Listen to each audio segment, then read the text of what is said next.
Hello दोस्तों, आज हम इस वीडियो में क्लास 8 से इंग्लिश चैप्टर नंबर 7 पॉलीथीन ए डिज़ास्टर के क्वेश्चंस डिस्कस करेंगे। वीडियो स्टार्ट करने से पहले आप सबसे रिक्वेस्ट करता हूँ, इस चैनल को सब्सक्राइब कीजिए ऐसे ही मटेरियल लाने के लिए। So let us start the video. The very first question is, what is polythene, who discovered it? Polythene क्या है और इसको इजाद डिस्कवर किसने किया है? Answer is, polythene is a strong, light weight and a flexible man made material created by combining ethyl molecules through the process called polymerization. Polythene एक strong और लाइट हल्का वेट होता है उसका, और वो फ्लेक्सिबल होता है, मैन मेड मटेरियल होता है जो इथाइल मॉलिक्यूल से बनता है। किस प्रोसेस से? पॉलीमराइजेशन, जिस प्रोसेस को कहते हैं। It is mainly used for making items like plastic bags, food containers and packaging materials.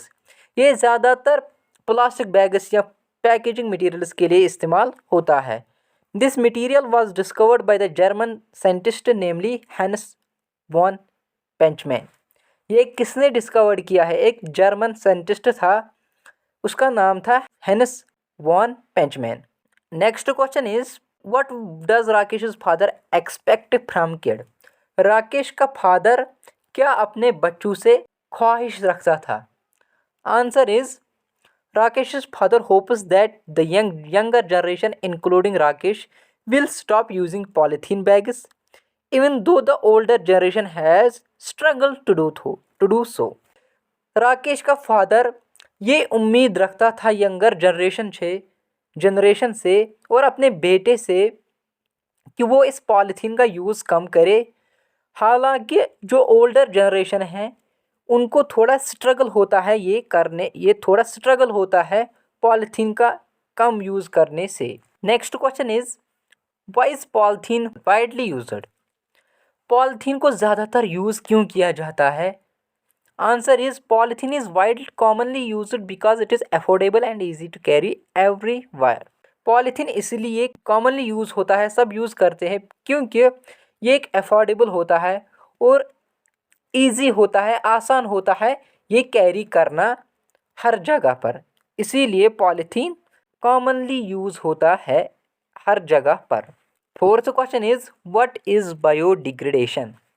Answer is, biodegradation is a chemical process in which the breakdown or decomposition of organic matter occurs. ये biodegradation एक chemical process है जिसमें जो organic material है उनकी जो decomposition होती है तो उसे डिग्रेडेशन कहते हैं। This dissolution of material is accomplished by the bacteria, fungi और अदर बायोलॉजिकल एजेंट्स। और जो ये मटेरियल निकलता है फिर वो बैक्टीरिया, फंगी या अदर बायोलॉजिकल एजेंट से एक्म्प्लिश होता है। Next question is, what are the harmful effects of polythene? कौन कौन से हार्मफुल इफेक्ट्स है पॉलीथीन के यूज़ करने से? Answer is, polythene has a numerous harmful effects. It can lead to disease like cholera, malaria. ये इससे बहुत सारे बीमारियां उठती है जैसे cholera, malaria. Because it does not break down naturally non biodegradable, it contributes to soil fertility. ये आसानी से जल्दी फास्टली बायोडिग्रेडेबल नहीं होता है, ब्रेक डाउन नहीं होता है, इसीलिए इससे जो सॉइल की फर्टिलिटी है वो भी ख़त्म हो जाती है। Additionally, it plays a significant role in clogging water systems such as sewage and water pipes and leading to flooding during heavy rainfall. और उसके साथ साथ इसको जो वाटर पाइप्स और सीवेज हैं वो भी ब्लॉक होते हैं इससे, और उससे फिर फ्लड्स आते हैं, सैलाब आते हैं जब कभी भी हैवी रेनफॉल होती है। Animals sometimes ingest polythene bags which can result in their deaths. और कभी कभार जो एनिमल्स होते हैं, जानवर होते हैं, वो भी पॉलीथीन को खा लेते हैं और उससे जो रिजल्ट निकलता है उसको उनकी डेथ हो जाती है उससे। तो ये थे harmful effects of polythene. Sixth question is, how is soil affected by the polythene? किस तरह इस सॉइल को इफेक्ट होता है इस पॉलीथीन से? Answer is, polythene being non biodegradable don't break in the soil. Over time it harms the soil ecosystem by reducing its carrying capacity. Polythene जब एक बायोडिग्रेडेबल होने के साथ साथ जब ये ज़मीन में होता है तो ये आसानी से ब्रेक डाउन नहीं होता है, तो ये जो सॉइल की कैरिंग कैपेसिटी होती है वो रिड्यूस करता है, तो उससे वो सॉइल इनफर्टाइल बनती है. Additionally polythene is non permeable nature restrict soil respiration. इसके साथ साथ जो पॉलीथीन का नॉन परमेबल नेचर, जैसे वाटर को वो रिस्ट्रिक्ट करता है वाटर को, तो उससे affecting not only plants but also other organisms living in the soil. वो उसके साथ साथ खाली प्लांट्स या सॉइल्स को इफेक्ट नहीं करता, जो सॉइल में अदर ऑर्गेनिजम्स होते हैं उनको भी इफेक्ट करता है. Next question is how does polythene affect animals. Polythene से कैसे कौन सा इफेक्ट पड़ता है एनिमल्स के ऊपर. Answer is when polythene bag is used for carrying items like fruits और discarded on roads, they are often consumed by the stray animals which can sometimes leading to their death. जब polythene bags का use हम करें fruits लाने में या कुछ और चीज़ें, तो फिर हम ऐसे ही रोड्स पे फेंक देते हैं. और या तो जो स्ट्रे काउज होती हैं, जो ज़्यादातर बाज़ारों में ऐसे होता है, तो काउज उसको जानवर उसको खाते हैं, फिर तो उन जानवरों को फिर डेथ हो जाती है. Additionally, polythene affects marine animals significantly, causing the deaths of approximately 1 million marine animals each year. इसके साथ साथ पॉलीथीन वाटर पोल्यूशन भी करता है और वाटर एनिमल्स होती हैं उन पर भी इफेक्ट पड़ता है. Approximately 1 million marine animals effect हुई है इस पॉलीथीन पोल्यूशन से. Next question is what is SRO 182. Answer is SRO 182 is a law created by the government of Jammu and Kashmir on June 18, 2008. SRO एक law है जो Jammu Kashmir government ने बनाया है 18 जून 2008 में. This law prohibits use of polythene with in the boundaries of the state. ये law prohibit करता है, मना करता है पॉलीथीन को यूज़ करने से स्टेट के अंदर, जम्मू एंड कश्मीर स्टेट के अंदर.